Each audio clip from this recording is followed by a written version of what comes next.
On July 6, 1940, a man was fishing on a lake infamous in the mountains of Washington state. As he drifted along, he saw some sort of figure in the water. When he got closer, it looked as though it was something wrapped in a blanket. Then, when he reached in to grab whatever it was, he immediately recoiled in horror. What he just felt was unmistakably a human limb. These are the creepy disappearances and legends around Lake Crescent. As always, viewer discretion is advised.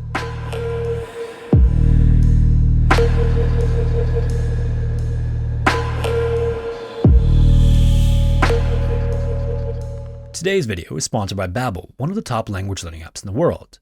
If you've been following the channel for some time, you probably know I'm Canadian, and because of this, I took French in school for many years.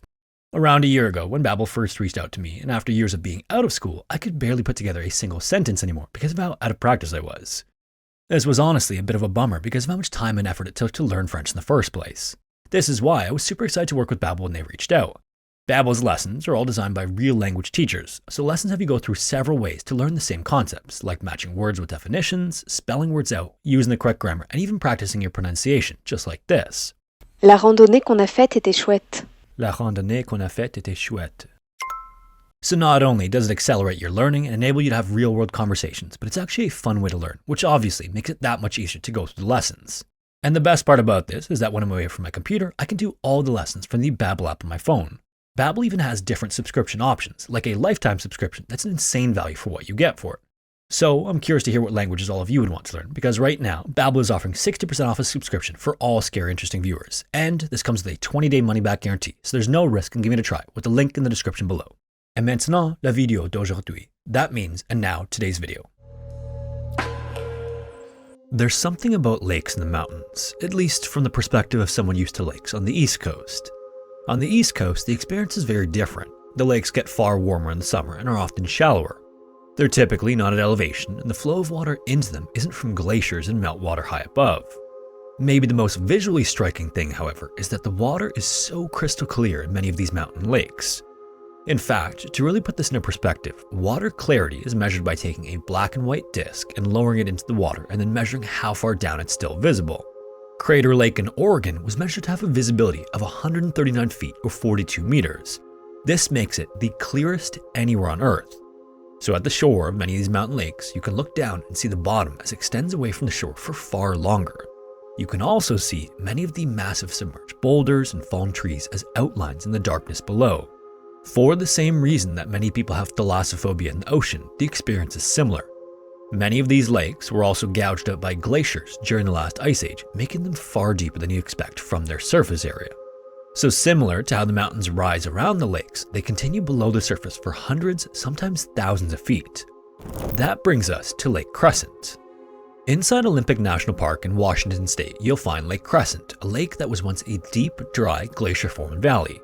Around 8,000 years ago, a massive landslide from the Olympic Mountains dammed Indian Creek, and as more and more water accumulated behind the wall of rock and forest debris, it began to spill into the valley. The lake has a measured depth of 648 feet or 198 meters, making it the second deepest in Washington. Its waters are also uncommonly clear too. Peering into the lake from a dock or boat, you can see deeper at Lake Crescent than just about any other body of fresh water in the United States. The Native Americans who lived in the area much earlier had a different story to explain how Lake Crescent came to be. The story goes that two rival tribes had been battling for 3 days when the fighting disturbed the Siitko living high above in the valley. In Native American lore from the region, the Siitko is essentially what is more commonly known as Bigfoot, a large bipedal, human-like cryptid the tribes viewed as one of their many gods. On top of a mountain called Storm King, the Siitko became angry with the war going on below, so it broke off part of the mountain summit and tossed it into the valley. The massive boulder crushed the warriors, ending the battle and also damming the river, which then produced Lake Crescent. As a result of so many of their dead forever buried under hundreds of feet of water, tribes stayed away from Lake Crescent. This was the origin of a reputation the lake received that persists today, which is that Lake Crescent never gives up its dead. The legend says that the spirits of the Native Americans killed by the Siitko drag to the bottom and hold captive anyone who dies in the lake. On July 6, 1940, Fred Immenroth was enjoying a peaceful summer day on the lake in his boat. With a line in the water, he patiently waited for a bite before snagging a fish and battling with it until he hauled it on board. Fred was in a hidden cove in the lake that's surrounded by a tall, sheer cliff, and as he got set to cast again, something just below the surface caught his attention. He couldn't tell what it was, so he moved his boat closer to get a better look. It looked like a blanket was wrapped around something, but he still couldn't identify it, so he reached into the water. He then immediately recoiled when he grabbed what felt like a human limb beneath the blanket. He then gathered himself and, summoning all his strength, pulled the waterlogged form onto his boat and unwrapped part of it. Inside was the body of a woman that was almost perfectly preserved. The face had become nothing but skull, but the rest of the body was in good condition. At the same time, it was easy to tell that she'd been underwater for some time, and it was abundantly apparent that she was a victim of foul play. Wrapped tightly around her throat, waist, and ankles was a length of rope, the end of which appeared to be frayed. Fred's discovery made history. He had just pulled the first body ever recovered from Lake Crescent onto his boat. He then brought the woman to the dock and called the police, who hurried over to begin the investigation into who the woman was and why she was in the lake. At autopsy, the medical examiner determined that the woman died of strangulation, but not by the rope. There were clear bruises on her neck that could have only been caused by human fingers. She looked to be around 35 years old, but that was as much as he could glean from the examination of the body. Since the woman's face was gone from the lengthy time the body spent underwater, facial recognition wasn't possible. Initially, it was believed that the woman was Marion Frances Stevens, a woman from Chicago who disappeared in Olympic National Park in 1939. Based on what Marion was said to have been wearing, the body seemed like a match, except for one large issue. Marion was known to have fractured her neck in the past, but the body pulled from Lake Crescent showed no signs of any past neck injury. So next, the medical examiner collected dental records of missing women from the area and set about to find a match. Afterward, it didn't take long to determine that the body belonged to a 35-year-old named Hallie Illingworth. Hallie was a waitress and barmaid at Lake Crescent Lodge and was well liked by her customers. Outside of work, she was known as a bit of a party girl, but then just before Christmas in 1937, she suddenly vanished, but there was no effort to try to find her. This was because her husband Monty had told anyone who asked that Hallie had run off to Alaska with a sailor she had met. When police went to Monty's home after her discovery, to their surprise, he wasn't living at his last known address. In fact, when they tracked him down, he was hundreds of miles away in Long Beach, California, immediately casting even more suspicion on him. Monty and Hallie met while she worked at the Lake Crescent Lodge, and as a beer truck driver, Monty made frequent stops there, but as a patron, he was known as a regular. In 1936, Hallie was coming off 2 failed marriages when she decided to marry Monty. At 35 years old, she was young to be divorced twice already, especially during a time period when divorce was socially frowned upon and far less common. There was something she saw in Monty, though, that allowed her to believe that the third time around would be the charm. Monty was the tall, dark, and handsome type, and Hallie was a beautiful, available woman with raven-colored hair and dark eyes. Outwardly, they were a great match, but the reality was much different. Monty and Hallie were known to have vicious arguments that often devolved into physical fights. Hallie would take to hitting Monty, and he hit her back and had no concern for whether or not he was leaving visible bruises. It was actually common for Hallie to show up to work with a black eye or bruises around her neck, and the whole town knew why. Monty was also known as a ladies' man, and he was apparently not faithful to Hallie. Not to be outdone though, Hallie allegedly did the same, but at some point Monty had taken a more than casual liking to a blonde woman named Eleanor, who just so happened to be the roommate of Hallie's sister Lois. The last time Hallie was seen by anyone was December 21st, 1937, by Monty, who said the pair went their separate ways after an argument. He said he expected that she'd go to the bar and cool off before coming home, but he never saw her again. Hallie threatened to leave him plenty of times, but it had always been in the heat of the moment, and she always came home. This time, it seemed like she had made good on her threat, at least according to him. On Christmas morning, just 3 days after the last sighting of Hallie, Monty knocked on the door of Eleanor and Lois's apartment. When he came in, he set down a wrapped gift he said was from Hallie. That wasn't the reason for Monty's visit, though. He was apparently there to see Eleanor, which Lois found suspicious, considering his wife had left him just days before. Then, not long after Christmas, Eleanor moved out of the apartment she shared with Lois and into one with Monty, and they wouldn't stay there long before packing up and heading to Long Beach. When Hallie's body was found and her cause of death determined, Washington State Police went after him.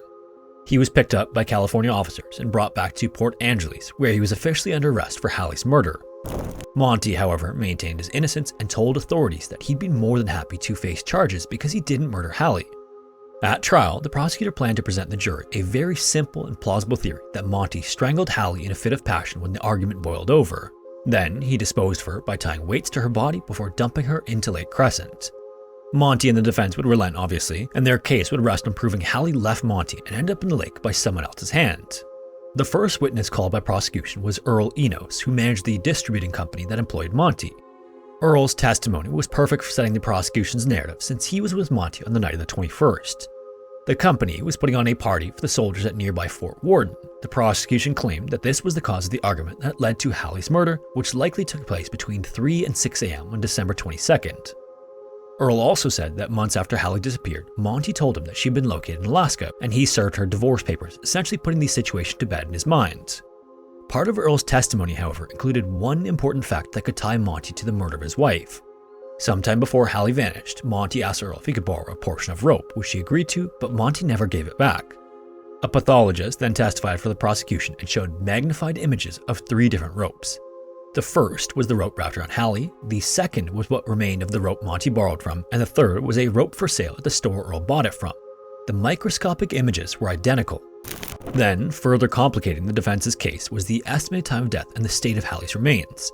Unlike most bodies that spend a lot of time in water, Hallie wasn't bloated, but her skin slid off when she was grabbed by the fishermen as a result of what little decomposition there was.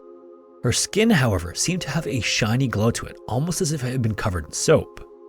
This was because her body had undergone a process called saponification. Saponification can be summed up as the transformation of fat cells into a soapy substance. The depths of Lake Crescent are extremely cold, and this served to keep Hallie's body from decomposing. The loss of her face, fingers, and toes was a product of underwater scavengers, but if not for that, Hallie would have been completely recognizable. Saponification also caused Hallie's body to become buoyant, and if not for the weights, she would have floated to the surface sooner.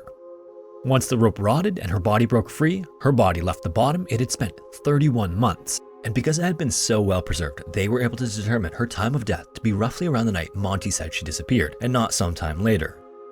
Afterward, the jury didn't need long to convict Monty for second-degree murder.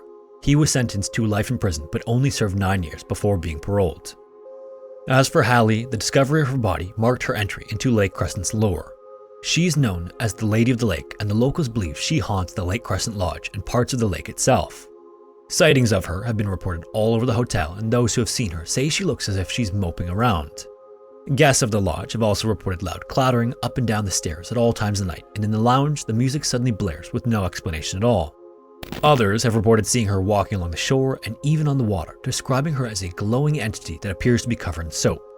Notably, Hallie is not the only one to disappear near Lake Crescent under mysterious circumstances. On the afternoon of July 3rd, 1929, 37-year-old Russell Warren was in a good mood as he entered the last stretch of a long drive from Forks to Port Angeles in Washington State. His wife Blanche had come down with an unknown illness a month earlier, and that day she was finally coming home. This was perfect timing because she promised her sons Frank and Charles that she'd be back before the 4th of July so that she could celebrate it with them. For Russell, it was just going to be nice having Blanche back and another set of hands and eyes to care for the boys. He was already known for not being particularly willing to take time out of his day for sleep, and for the month she was gone, Russell had the added responsibility of Blanche's role as homemaker. It's not that he didn't enjoy spending time with the boys, he just took providing for his family very seriously. The Warrens also lived off the land, and that type of lifestyle was time-consuming in itself, so he compensated by sacrificing sleep instead of work. By trade, he was a logger and woodsman, and the logging community the family lived in was one of the more remote places in the area.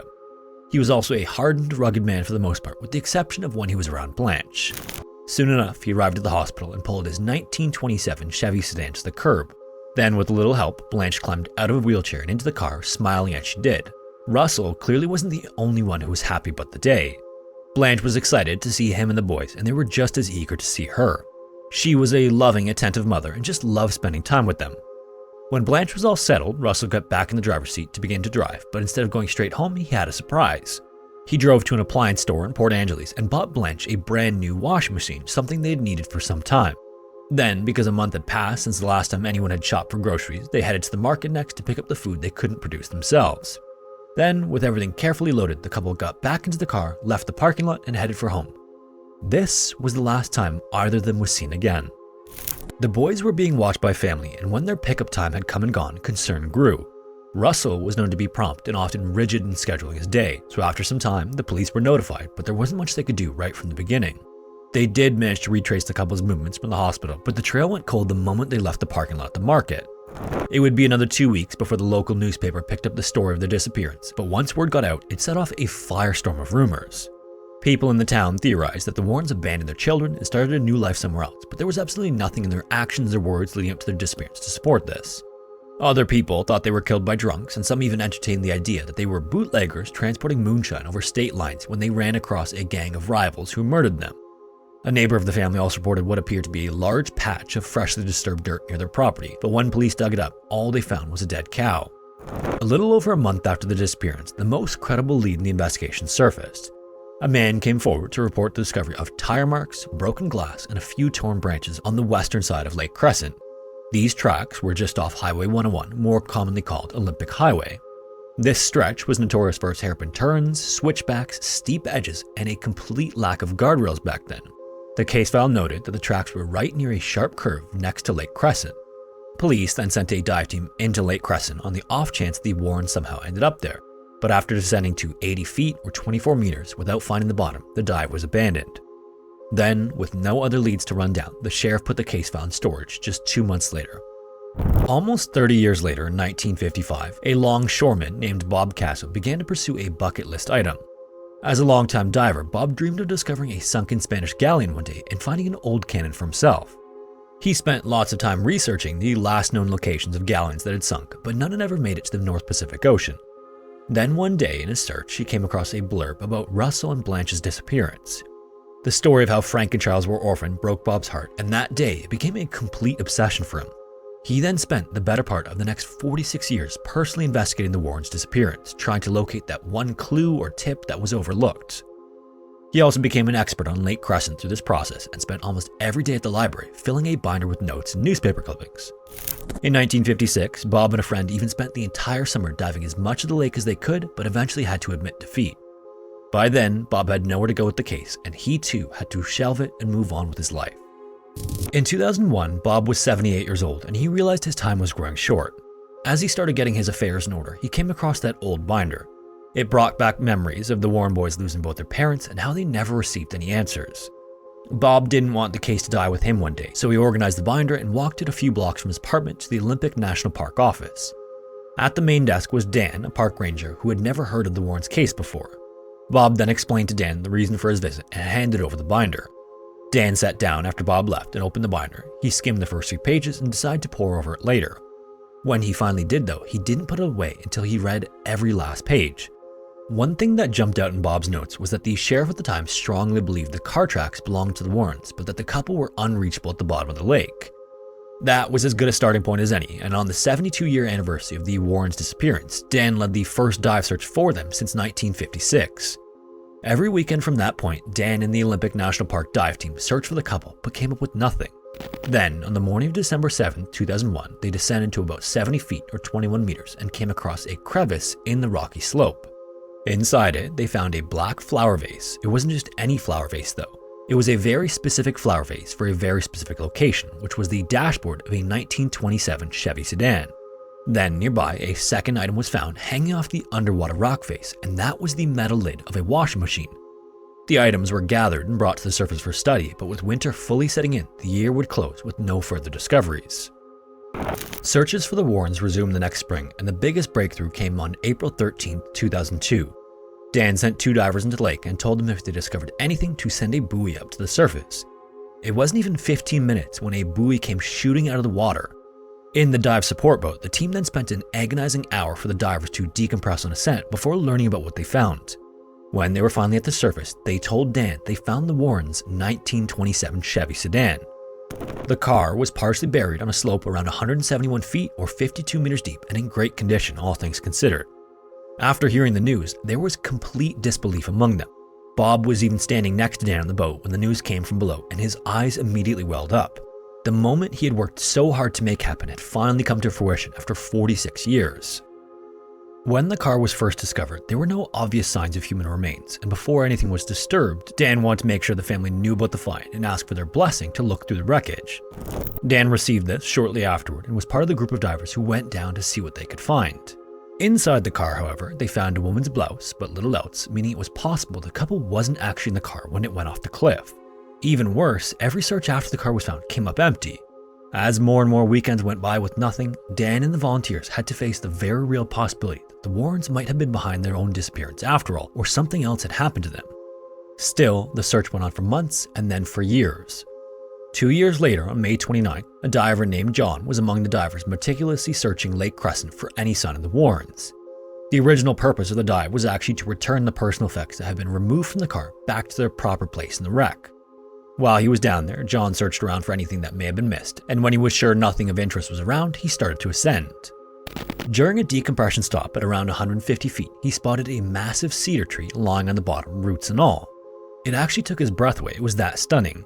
John couldn't get over how all the roots twisted and curled off the bottom of the tree and just marveled at its size. He was so fascinated by it that he thought it was worth a closer look, and as he swam its length, running his hand along the decayed bark, his eye was drawn to something just a few feet away. It was unmistakably a human femur bone. He then swam toward it to get a closer look and was just stunned. Leaving it where he was, he recorded his coordinates, and then, just before he was about to begin his ascent again, he saw the cap of a human skull sticking out of the sand. For all the intentional, thorough searches that had been performed over the years, John, just by chance, noticed this because he was distracted by a submerged tree. When he finally broke the surface of the water, he yelled to the support boat and was quickly scooped up as he excitedly shared the news for the first time. The boat then sped back to the shore where Dan was with members of the dive team and descendants of Russell and Blanche. As the boat came closer, Dan could see that John was screaming something, but he couldn't make out what it was. Dan's immediate fear was that one of the divers was in trouble, but when the boat slowed for its approach to the dock, he finally heard John loud and clear. John then told him that he had found Russell. At first, it was pure disbelief and silence among everyone on shore. Then, the entire group broke out in tears. They had invested so much of their time and energy into solving the mystery of what happened to the Warrens and had been met with so much disappointment. Still, Dan was cautiously optimistic. Using the coordinates John noted, police divers took over things from there and retrieved the bones from the lake. When the DNA from them was tested, beyond a shadow of a doubt, they belonged to Russell. Unfortunately, none of Blanche's remains have ever been found, but either way, the case was considered to be solved and investigators pieced together what they believed to be the last moments of the couple.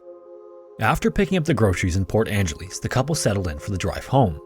Blanche was likely still worn down from her hospital stay and may have fallen asleep during the ride.